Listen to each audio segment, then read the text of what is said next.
গত বুধবার সাবরুমের দমদমা এলাকায় চালের গোডাউনে চাল নিয়ে আসা একটি লরির চাপায় এক মর্মান্তিক দুর্ঘটনায় কর্তব্যরত অবস্থায় প্রাণ হারিয়েছিলেন খাদ্য ও জনসংবরণ দপ্তরের স্টোর কিপার সুভাষ মহাজন। শুক্রবার সন্ধ্যায় খাদ্য ও জনসংবরণ দপ্তরের অধিকর্তাকে সাথে নিয়ে প্রয়াত সুভাষ মহাজনের সাবরুমে আমতলীস্থিত আবাসনে যায় মন্ত্রী সুশান্ত চৌধুরী এবং তার শোকসন্তপ্ত পরিবার পরিজনদের সাথে দেখা করে গভীর সমবেদনা প্রকাশ করেন এবং মৃত স্টোর কিপার সুভাষ মহাজনের পরিবারের হাতে আর্থিক সাহায্য হিসেবে দপ্তরের পক্ষ থেকে 3 লক্ষ টাকার একটি চেক পরিবারের হাতে তুলে দেন মন্ত্রী সুশান্ত চৌধুরী। এর পাশাপাশি রাজ্য সরকারের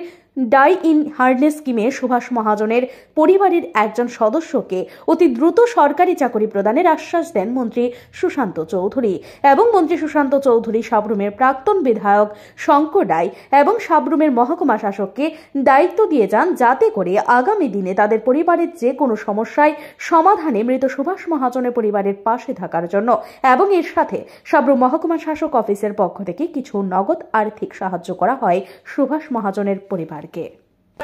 এটা খুব দুঃখজনক ব্যাপার ঘটনা যে আমাদের ফুড ডিপার্টমেন্টেরই অধীন কর্তব্যরত অবস্থায়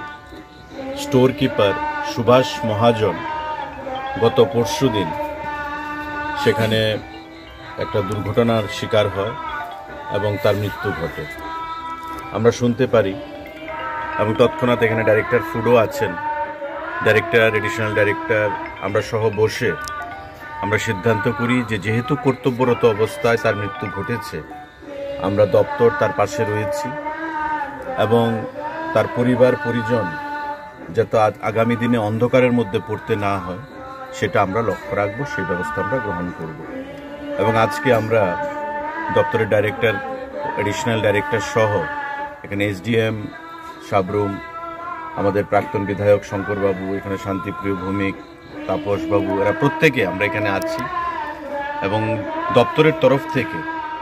তাদের প্রাথমিক কার্য শ্রাদ্ধ শান্তি কাজের জন্য আমরা 3 লক্ষ টাকা একটা ড্রাফট তাদের হাতে আমরা তুলে দিয়েছি এবং আমরা আশ্বস্ত করতে চাইছি পরিবারকে যে আগামী দিনে রাজ্য সরকারের নিয়ম অনুযায়ী